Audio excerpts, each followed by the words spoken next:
pre-tournament media availability with Georgia Tech head coach Josh Pastner. Coach, if you could open up with some remarks before we take questions.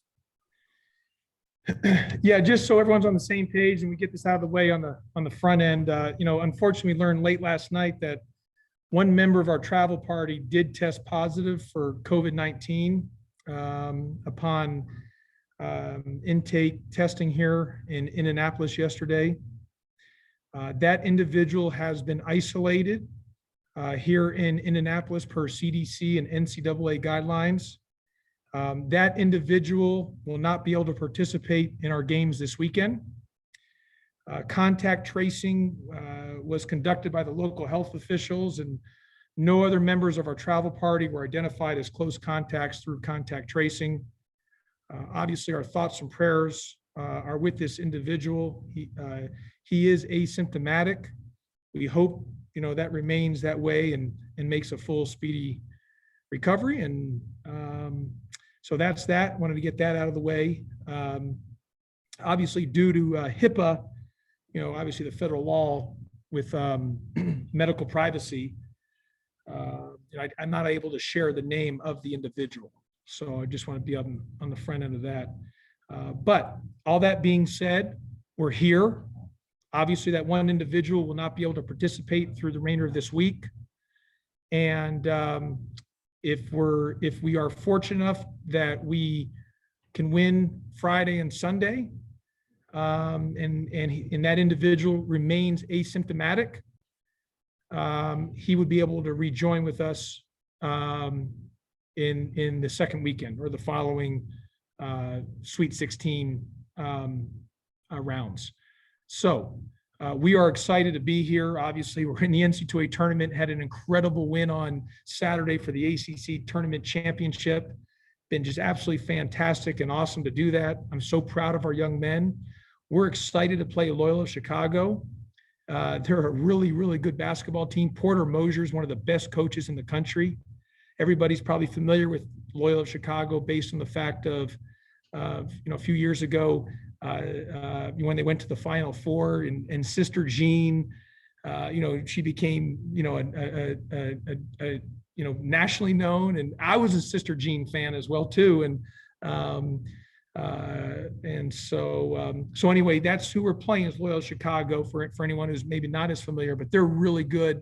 They're top 10 in KenPom and the net rankings. They're a great execution team. They're one of the best defensive teams in the country. Like I said, I'm a huge fan of Porter Moser. Just think he does such a good job, and he's one of the best in the country. And but I'm excited to be here. It's a blessing. It's awesome. It's a privilege. We're part of the NCAA tournament, first time in over a decade, and it's great stuff. So we're really, really excited, and we'll keep on going forward. Okay. We'll go ahead and open it up for questions for Coach Pastner. If you have a question, please use the raise hand function within Zoom. We'll call on people individually, beginning with Zach Klein from WSB TV here in Atlanta. Coach, is this individual who tested positive for COVID, is it an impact player, a starter, anything you can share in that?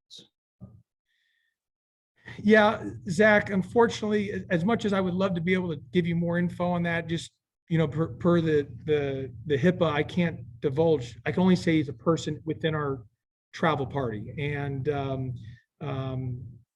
that individual is being isolated, we're in that situation right now. The good news is that everyone else is good to move forward, and we're full throttle ahead and ready to play on Friday. Unfortunately for that individual, he will not. He's in isolation, and keeping our fingers crossed that we can get to the next round or the next weekend, and then he would be able to rejoin us.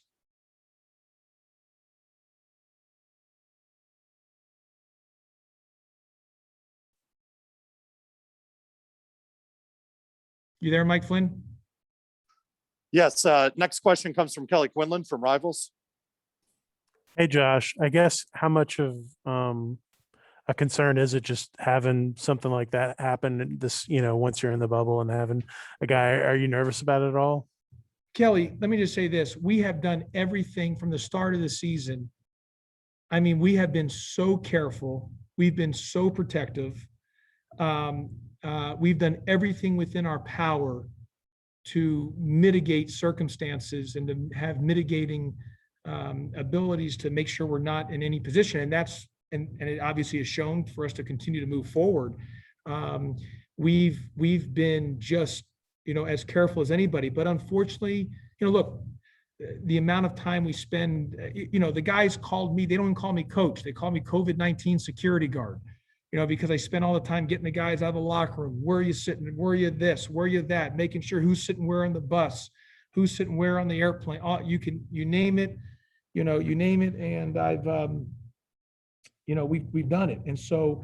And we left on Thursday at the Wake Forest game and haven't been home to stay in a bubble.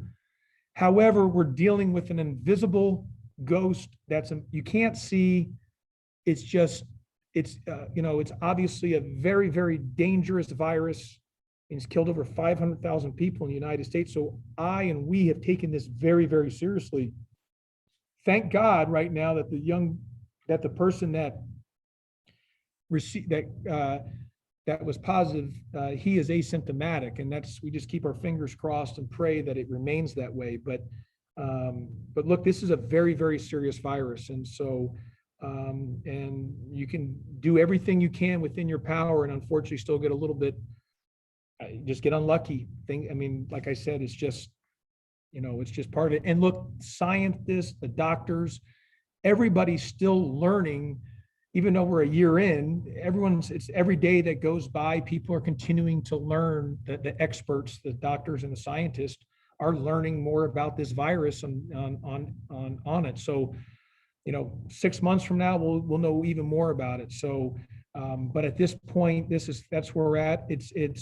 I feel confident that because of our mitigating everything that we've done, we'll all be good, moving forward. But again, you do the best you can. There's no guarantees. You can do everything right, and unfortunately, you can still have a positive. That's just how tricky and scary and unfortunate this virus is. It's invisible, and it's hard to, it's hard to beat an invisible enemy.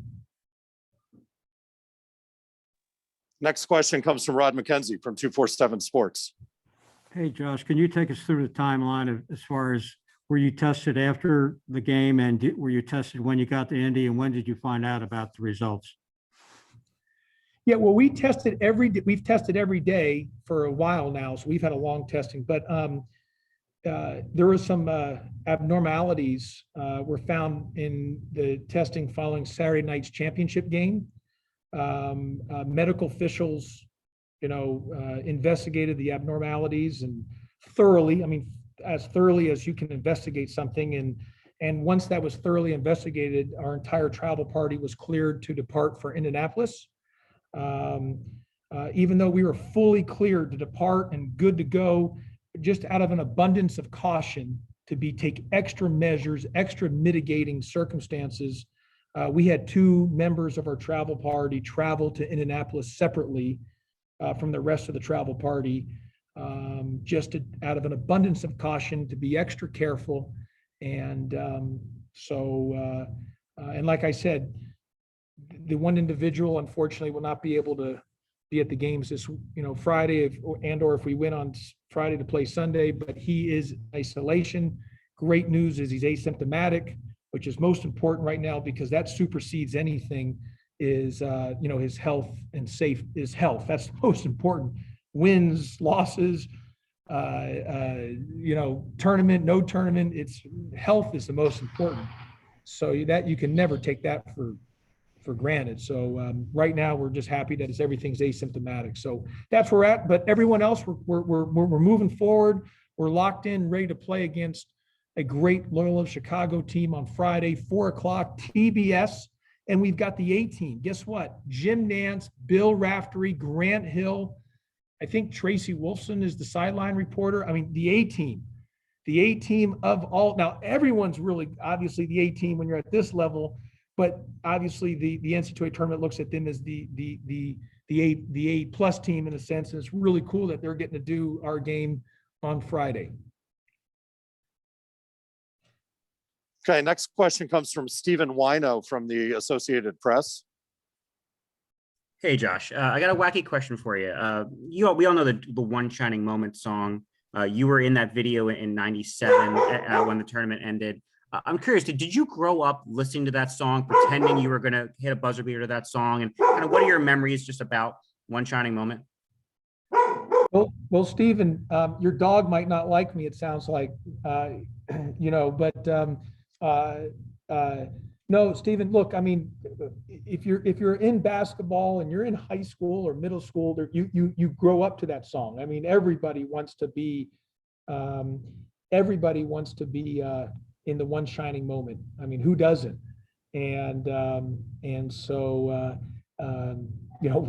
it's an honor to be part of that, and we are going to be part of that. We're part of it this year, and obviously, like you mentioned, I was on the 1997 national championship team. We don't need to tell anyone, but I never got into games, but I was jumping up and down the sideline, running around like a crazy man there, after we won the game. And so I remember after we won the national championship, I told my father, I was like, man, this is easy. We're going to do this every single year. And I remember him telling me, savor this. It is hard to do. And the longer you're in the profession, Stephen, you recognize it's almost impossible to win a national championship. I mean, it's so hard to get a championship. So it's been a great. I'm so thankful I was part of that. And but look, we're moving. We're excited to be part of it, and we will be on One Shining Moment this year. It'd be great if we're in One Shining Moment, cutting the nets down. That'd be outstanding. But either way, we're part of One Shining Moment. Next question comes from Michael Conti from here in town, 92.9 The Game. Hey, Josh, is your plan still to practice today? Has anything changed as a result of this COVID positive to your preparation plan? No, we're all good moving forward. So everything just moves forward at this. We're getting ready to play Loyola Chicago. Obviously, the one individual will not be able to participate in practice because he, the individual is in isolation. But everyone else, we just move forward. And we just continue to move forward. That's all. And so we'll keep everything normal and continue to do everything. Like, I'm on the guys about wearing the face shield and the mask. We don't go in the elevators with anybody else. I can't tell you how many times I've seen someone come over and say, come on in, coach, I won't go in. I told a guy today, saw one of our players was about to get in. I said, out. I made him out of the elevator. We've in the locker rooms in Greensboro, I did not go use our locker rooms in Greensboro and chose the open space locker room instead. We had choice, so we've done everything you can possibly think of. And so we'll continue to do everything we can possibly think of to continue to mitigate and make sure we get to the games on Friday and be ready to go and give our best opportunity to try to win the game versus a great Loyola Chicago team that's coached by one of the best coaches in all of college basketball. Okay, we'll have time for a few more for Coach Pastner, so that way we can get Jose Alvarado on within the 30-minute window that the NCAA allots us here. So we'll take one next from Ken Segura from the Atlanta Journal-Constitution. Josh, I mean, I kind of belabored, but can you just give us a sense of just kind of how the team and staff have responded to, losing someone? Or at least for the first couple of games? Yeah, Ken, look, it's, it's a range of emotions, obviously, because, you're sick for that individual because, the individual hasn't done anything wrong. It's just, unfortunately, this is a serious virus, and doctors and the doctors and scientists are still trying to, they obviously, thank God we have all these amazing doctors and scientists who know so much about the virus now, but we still probably don't even know enough about it. So you can do everything in your world to try to protect and mitigate. And unfortunately, you can still get a positive. And that's just how dangerous this virus is. And so nothing's more important than your health. And thank the good Lord right now that the individual's asymptomatic, and we just want it to remain that way. But No, it's a gut punch. It stinks. You're at this point of the year, you're here and we've gone so far. We've done everything that you could possibly think of. I'm telling you, I make them wear the face shield, the double mask. We take multiple buses. We space out. We choose the largest locker room possible. How we sit, get them out. Like I said, how many times the guys have called me the COVID-19, security guard? I mean, we literally have tried everything in our power to avoid COVID, and it just shows you can do everything with every intention, with every ounce of energy that you can. And you just unfortunately can get a little bit unlucky because it's just an invisible enemy. And that just shows you how scary and dangerous this virus is. And that's why you have to take it so seriously. It is not something to be played with, because if you don't, you can do everything right and still have a chance to contract the virus. I imagine it must have been a moment of panic or several moments of panic when you didn't know about contact tracing.